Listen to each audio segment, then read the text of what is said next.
ನಮಸ್ತೆ. ನಾನಿವತ್ತು ಶುದ್ಧವಾದ ಎಳ್ಳೆಣ್ಣೆ ಮನೆಯಲ್ಲಿಯೇ ಹೇಗೆ ಮಾಡೋದು ಅಂತ ತೋರಿಸಿಕೊಡ್ತಾ ಇದ್ದೇನೆ. ಬಿಳಿ ಎಳ್ಳು 500 ಗ್ರಾಂ ಅಥವಾ ಅರ್ಧ ಕೆಜಿ. ಇದಕ್ಕೆ ಕಪ್ಪು ಎಳ್ಳು ಆಗಬಹುದು. ಮೊದಲಿಗೆ ಎಳ್ಳನ್ನು ಚೆನ್ನಾಗಿ ನೀರಲ್ಲಿ ತೊಳೆದು ಬಿಸಿಲಿಗೆ 3 ಗಂಟೆಗಳ ಕಾಲ ಒಣಹಾಕಿ. ನಂತರ ಇದನ್ನು ಬಾಣಲೆಗೆ ಹಾಕಿಕೊಂಡು ಸಣ್ಣ ಉರಿಯಲ್ಲಿ 15 ನಿಮಿಷ ಹುರಿದುಕೊಳ್ಳಿ.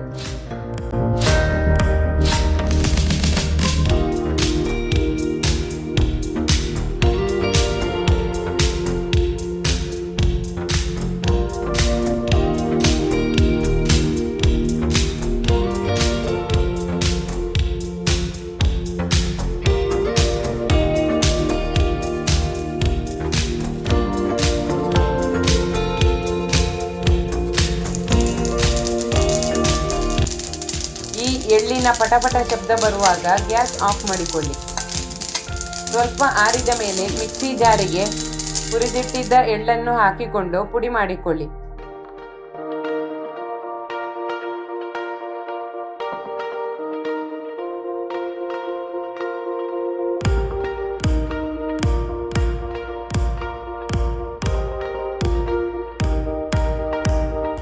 ಪುಡಿ ಮಾಡಿದ ಎಳ್ಳಿಗೆ 6 ಗ್ಲಾಸ್ ಆಗುವಷ್ಟು ಬಿಸಿ ನೀರನ್ನು ಹಾಕಿಕೊಂಡು ಮಿಕ್ಸ್ ಮಾಡಿ ಒಂದು ಕಾಟನ್ ಬಟ್ಟೆಯಲ್ಲಿ ಸೋಸಿಕೊಳ್ಳಿ.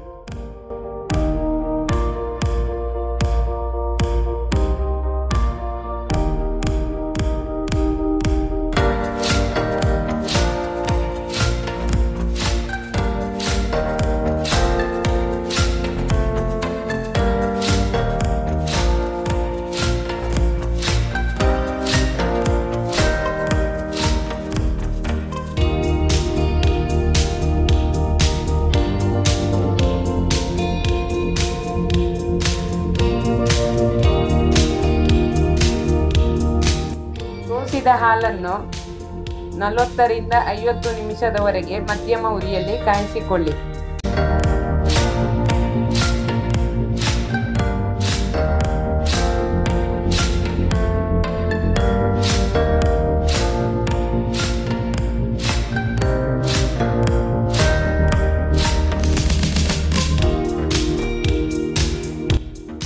ಮಿಶ್ರಣ ಗಟ್ಟಿಯಾಗುವಾಗ ಎಣ್ಣೆ ಬರಲಿಕ್ಕೆ ಶುರುವಾಗುತ್ತದೆ. ಆಗ ಗ್ಯಾಸ್ ಆಫ್ ಮಾಡಿಕೊಳ್ಳಿ.